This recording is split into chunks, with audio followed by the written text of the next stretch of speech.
हमारे वृंदावन में एक बहुत बड़ा डाकू रहता था, उसका नाम था नरवाहन। क्या नाम था? नरवाहन। हितरवंश महाप्रभु जब श्री राधा वल्लभ लाल जी को लेकर के वृंदावन आए, तब नरवाहन का बड़ा बोलबाला था।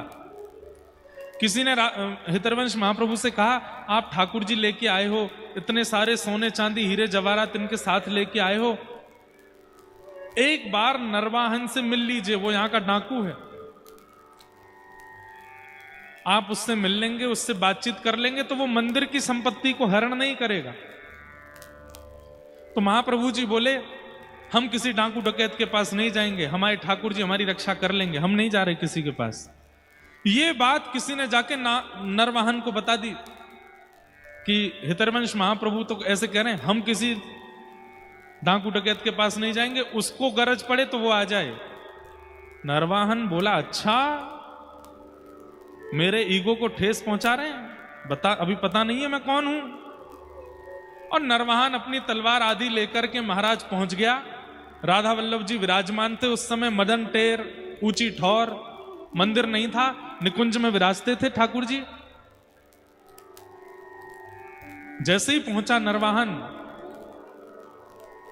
सुबह सुबह का समय, राधा वल्लभ जी का श्रृंगार करके हितरवंश महाप्रभु सामने बैठ करके पद गा रहे थे, और तभी नरवाहन पहुंचा। नरवाहन ने जैसे ही निकुंज को अपनी तलवार से अलग किया तो पीछे थोड़ी छटपटाहट सी हुई, थोड़ी जब वृक्ष वल्लरियां हिली,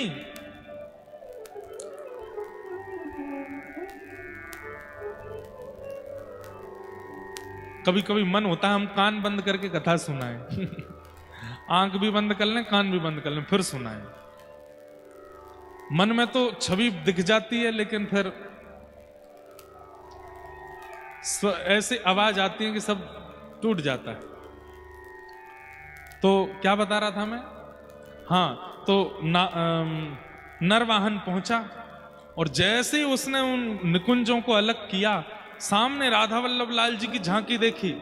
अब देखिए, राधा वल्लभ जी का स्वरूप देख करके उसके चित्त पर तनिक फर्क तो पड़ा, उसके मन में आया, अरे बड़े सुंदर हैं, लेकिन सामने जो हितरवंश महाप्रभु बैठे हैं उनका रूप नहीं दिखा था।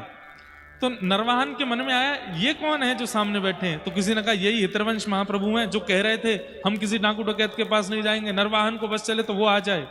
अच्छा, इतने में ही हितरवंश महाप्रभु का पीछे मुड़ के देखना हुआ। तो कहते हैं, इतना मुख ही पीछे किया था, इतना अंग ही नरवाहन ने देखा, और जैसे ही देखा हाथ से तलवार छूट गई, हाथ पैर कंपायमान होने लगे, मुख में शब्द प्रकट होने लगे, श्री राधा श्री राधा श्री राधा श्री राधा श्री राधा। और बस रूप लावण्य देख करके वो आनंदित हो गया।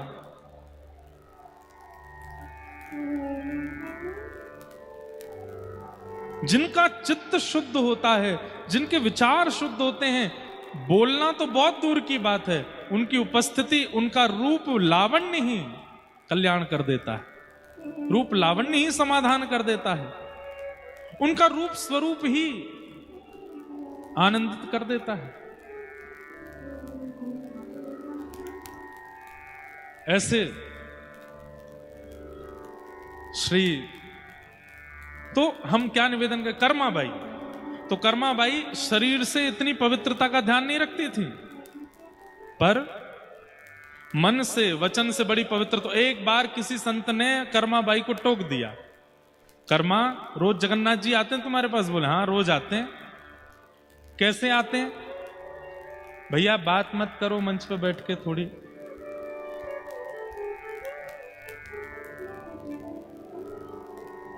तो क्या बता रहा था? हाँ कर्मा, बस ये कथा सुना के हम विश्राम देंगे। तो कर्मा बाई से किसी ने कह दिया, कर्मा रोज जगन्नाथ जी आते हैं? अच्छा, कर्मा बाई के यहाँ रोज सुबह सुबह भीड़ लगती थी लोगों की, क्योंकि जगन्नाथ जी जब आके प्रसाद पाके जाते तो जगन्नाथ जी की महक उसके घर से आती थी, जगन्नाथ जी की तन की माला वहां रह जाती थी, जगन्नाथ जी का कोई वस्त्र छूट जाता था, जगन्नाथ जी जहां बैठते थे तो वहां गोबर के चौका थोड़ा गीला हो जाता था, सब उसका दर्शन करने आते थे। कभी तुलसी पत्र, कभी पुष्पों की माला, सब पड़ी मिलती। तो एक बार एक संत आए, उन्होंने जब दर्शन किया तो बोले, कर्मा भाई हमको बड़ा आनंद आया, हमको अनुभव हुआ कि ठाकुर जी यहाँ आते हैं, पर हमें एक बात पता चली। क्या? आप स्नान नहीं करते प्रसाद बनाने से पहले, आप आचार विचार का ध्यान नहीं रखते। तो कर्मा बाई ने हाथ जोड़े, भगवान बचपन से वही आदत बन गई, ठाकुर जी बड़ी जल्दी में रहते हैं, तो सुबह सुबह बस जल्दी जल्दी में प्रसाद सिद्ध करके पवा देती हूं। संत बोले, देखो एक बात तुम्हें बताऊं। क्या? ये तुम्हारे पूर्व जन्म के सत्कर्म हैं, जिसके फलस्वरूप ठाकुर जी तुम्हारे यहां प्रसाद पाने आ रहे हैं। जिस दिन वो फल समाप्त हो जाएंगे, जिस दिन वो फल समाप्त हो जाएंगे, ठाकुर जी आना बंद कर देंगे। अगर तुम चाहती हो कि ठाकुर जी सदा सर्वदा तुम्हारे यहां आते रहें, उसके लिए तुम नियम करना शुरू कर दो।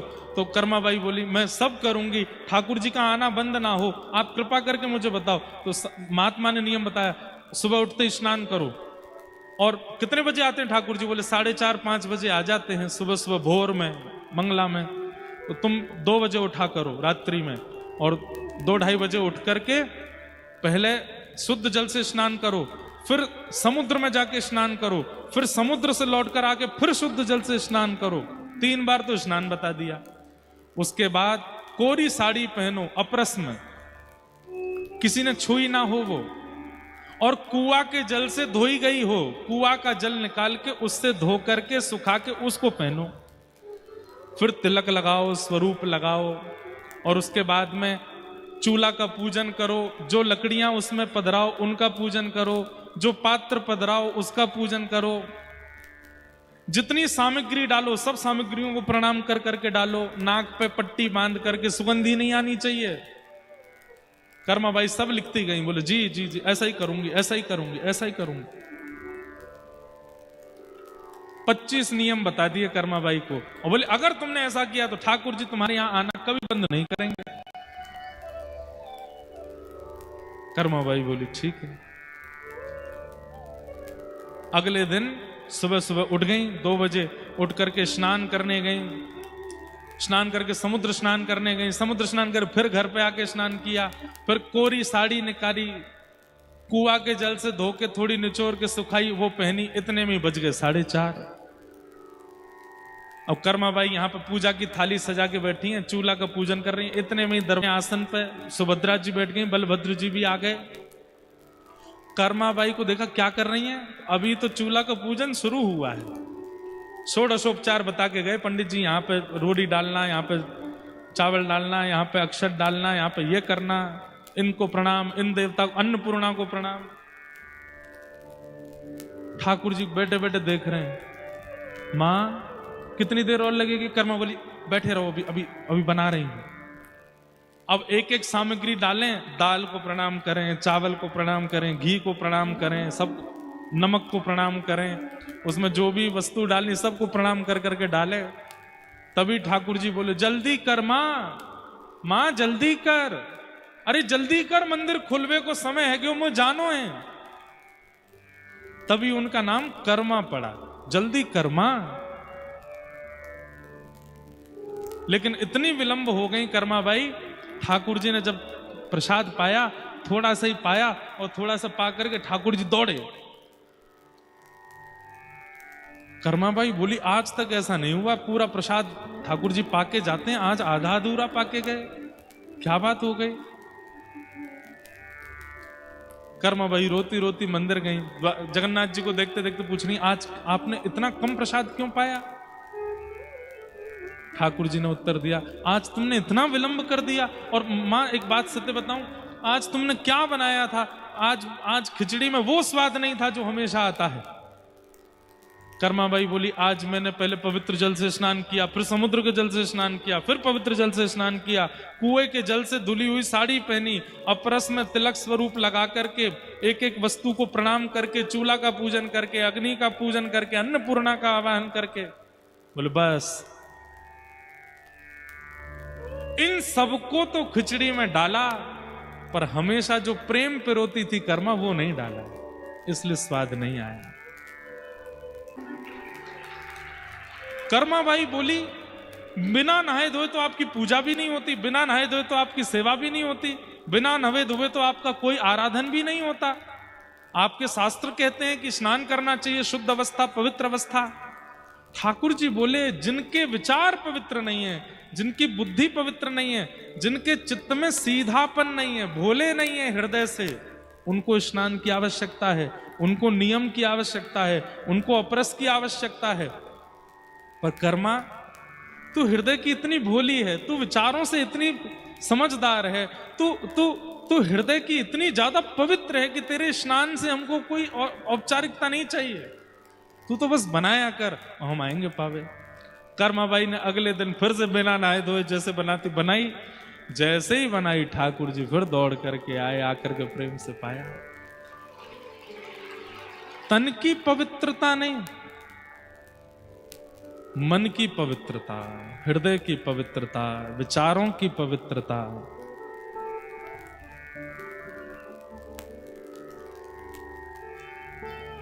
वह आवश्यक है। तो शौच मतलब आप तन को पवित्र करते हैं, उसको शुद्ध करते हैं, उसको शुद्ध करने का प्रयास करते हैं, वो एक बात है। हृदय पवित्र हो, विचार पवित्र हो, नकारात्मकता नहीं, छींक आ गई, ओहो अब शगुन हो गया, अब तो सफर नहीं करेंगे, बिल्ली रास्ता काट गई, अब सफर नहीं करेंगे, अरे कौन हो रहा है, अब सफर नहीं करेंगे। ठाकुर जी का नाम लीजिए, अपनी हर क्रिया में प्रविष्ट हुआ कीजिए, विचारों से इतने संकीर्ण होने की कोई बात नहीं है। अभी तक कमाई बहुत बढ़िया चल रही थी, अचानक से रुक गई, क्यों? उसने हम पर कुदृष्टि डाल दी है, उसने हमारे घर में बंधन करवा दिया है, उसने हमारे ऊपर प्रेत छोड़ दिया है। भैया देखो, ऐसा नहीं कह रहे कि हम भूत प्रेत नहीं होते, होते हैं, पर घर में व्यक्ति तभी रहता है जब उसको आप स्थान दे दोगे। अगर भूत प्रेत छोड़ने का काम होता ना, सबसे ज्यादा हम वक्ताओं के ऊपर ही छोड़े गए होते। व्यास जी पे लग जाओ, बड़ी कथा कर रहे हैं आजकल, यूं कर रहे हैं, लाओ इन पे ही भूत छोड़ दो एक। भाई जब आप हृदय से पवित्र होगे, विचारों से पवित्र होगे, और इतना अवकाश आपके शरीर में नहीं होगा कि कहीं भी भूत आ सके, तो कैसे कोई प्रेत आ जाएगा? सब जगह ठाकुर जी बैठा रखे हैं। तन में श्री कृष्ण, मन में श्री कृष्ण, नेत्रों में कृष्ण, कानों में कृष्ण, बुद्धि में कृष्ण, नासिका में कृष्ण, जिह्वा में कृष्ण, हाथों में कृष्ण, उदर में कृष्ण। सब जगह जब कृष्ण ही बैठे हैं तो वहां भूत कैसे चला जाएगा?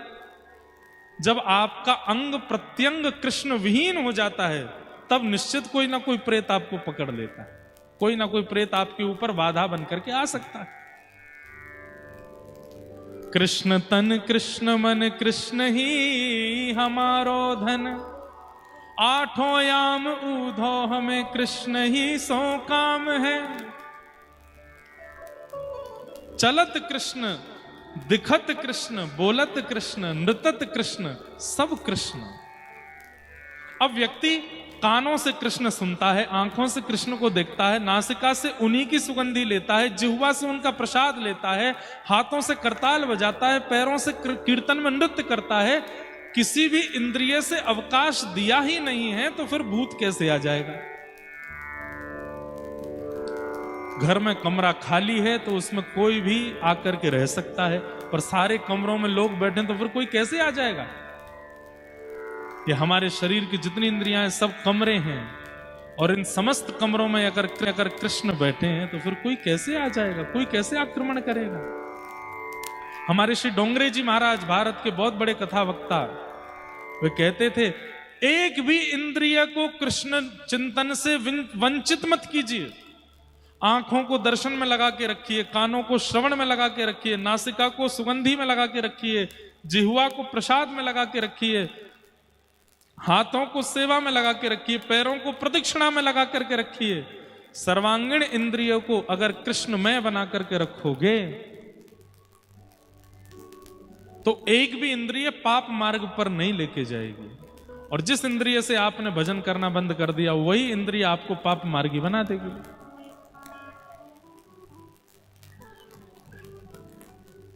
शौच यानी कि पवित्रता, विचारों की पवित्रता, बुद्धि की पवित्रता, संबंधों की पवित्रता,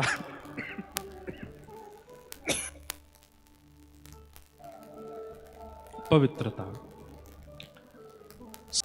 और उसके बाद कहा इंद्रिय निग्रह।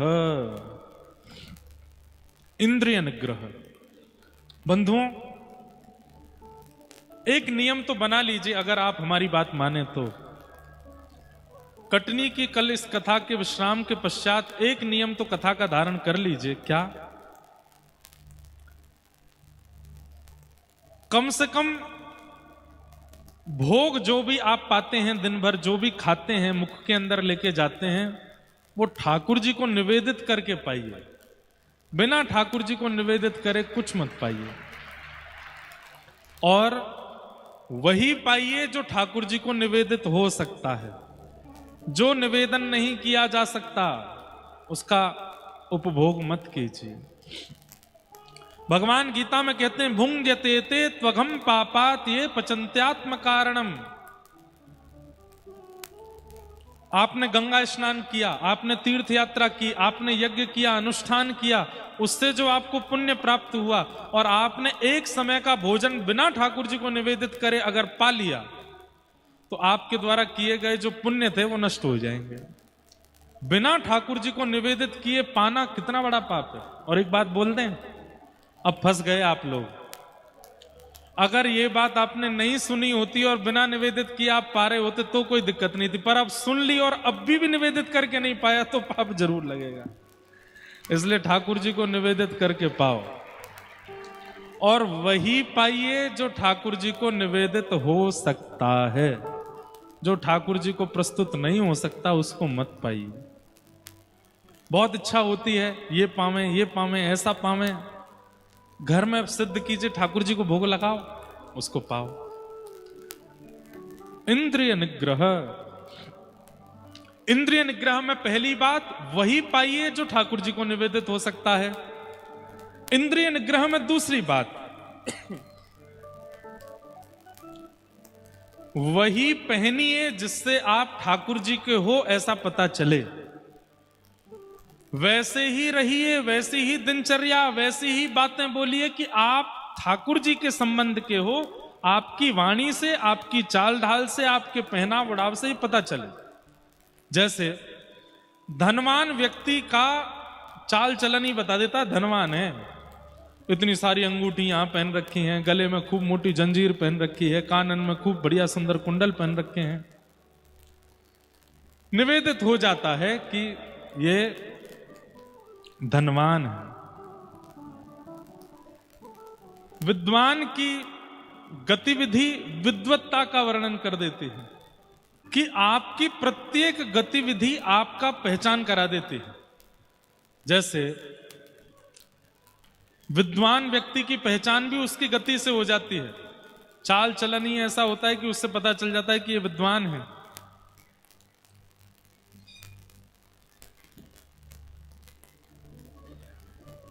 धनवान व्यक्ति की भी गतिविधि बता देती है कि वो धनवान है। 1.5-2 लाख रुपए का जो फोन है वो हाथ में लिए ही चलेंगे, उसको जेब में नहीं रखते, वो हाथ में ही रखते हैं ताकि पता चले हम पे ये है। क्यों? सब लोग अपना भेष धारण करते हैं, भक्त क्यों नहीं धारण करते? इंद्रिय निग्रह जो यहां दशकम धर्म लक्षणम में बताए गए हैं, उसमें इंद्रिय निग्रह का अर्थ यही है कि आपका रूप स्वरूप, जैसे ही आप किसी के सामने जाओ तो आपके रूप स्वरूप से यह बात पता चल जाए कि आप कौन हो। अब हम एक नाम बोलेंगे, वो नाम बोलते ही आपके चित्त में वो प्रकट नहीं होंगे जिनका नाम बोला, प्रकट कोई और होगा। भक्तिमती मीराबाई, मीराबाई का नाम लेते हैं, गोपाल जी चित्त में प्रकट हो जाते हैं। यह है इंद्रिय निग्रह। मीराबाई का नाम लेने से सुंदरता प्रकट नहीं हो रही, कोई स्त्री प्रकट नहीं हो रही, कोई लड़की है, कोई कन्या है, ऐसी भावना चित्त में नहीं आ रही है। मीराबाई का नाम लेती चित्त में ठाकुर जी प्रकट हो रहे हैं। ये मीराबाई की सफलता है।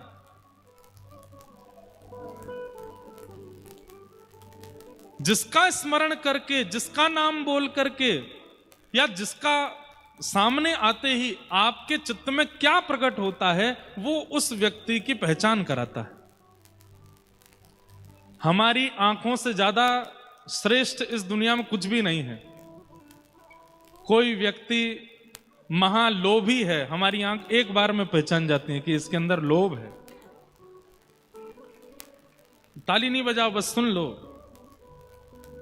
कोई व्यक्ति बड़ा चतुर है, बहुत चतुराई है, तो उसके मुखमंडल से ही पता चल जाता है कि इसके अंदर बड़ी चतुरता है।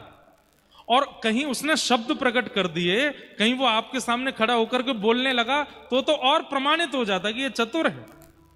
आंखों की चंचलता, कभी इधर देखे कभी उधर देखे, गंभीर नहीं है, धीर नहीं है, पता चल जाता है कि चतुर है। आंखों की चंचलता, वाणी की चपलता, ये सब वह गुण हैं जो प्रस्तुत करते हैं, प्रमाणित करते हैं व्यक्ति के रूप को, स्वरूप को। परम सौभाग्य है आज यहां कटनी में समस्त भारतवर्ष की विशिष्ट विभूतियों का आगमन हो रहा है। आज व्यासपीठ की परंपरा के उत्ताल उर्मियों के रसमय संवाहक परम पूजनीय एवं हमारे अग्रज भ्राता स्वरूप श्री राधा रमण लाल जी के परम चरण सेवक श्री पुंडरीक गोस्वामी जी महाराज, और साथ में ही हमारी भाभी माँ श्रीमती रेणुका गोस्वामी जी भी पधारी हैं। आप दोनों को बारंबार वंदन, बारंबार प्रणाम। आपके माध्यम से और आप दोनों युगल के माध्यम से ही अनेक युवाओं का, अनेक वैष्णवों का भक्ति भाव में जो कल्याण किया जा रहा है, वो निश्चित ही आनंदमय है, सराहनीय है। श्री राधा रमण लाल जी खूब कृपा बनाए रखें। ऐसे ही आप दोनों युगल बन के सबको युगल के चरणार बिंदों तक पहुंचाते रहें, ऐसी हमारी प्रार्थना। तो हम निवेदन कर रहे थे, अपनी बात को पूर्ण कर दें। निग्रह, आपके रूप, स्वरूप, चाल ढाल सबसे परिचय हो जाता है कि आप कैसे हैं। व्यक्ति कितना भी चतुर है, लेकिन कितना भी छुपाता हो अपनी चतुराई को, लेकिन फिर भी उसके रूप से चतुराई छलक ही जाती है। व्यक्ति कितना भी छल उसके चित्त में, कपट उसके चित्त में, जो भी दोष उसके चित्त में है, वो उसके रूप से प्रकट हो ही जाते हैं। इंद्रिय निग्रह का भाव यहां पर इस भाव से है कि हमारी स्मृति, हमारा नाम, हमारी उपस्थिति सबके चित्त में ठाकुर जी को प्रकट करे। जैसे भक्तिमती मीराबाई, उनका स्मरण होते ही गोपाल जी अपने आप प्रकट होते हैं, कराने नहीं पड़ते, हो जाते। गोस्वामी तुलसीदास जी का स्मरण करते ही चित्त में राघव जी प्रकट हो जाते हैं, कराने नहीं पड़ते। किसी के रूप, स्वरूप, भाव, शब्दावली के चिंतन मात्र से चित्त में ठाकुर जी प्रकट होते हैं। यही इंद्रिय निग्रह है। इस प्रकार दशकम धर्म लक्षणम के 5 सोपान आज पूरे हो रहे हैं, 5 और बचे हैं, उनको हम पूर्ण करेंगे। आज कथा भी विलंब तक चली है। महाराज जी की प्रतीक्षा ही कर रहे थे कि आप पधारें, उसके बाद कथा को विश्राम देंगे।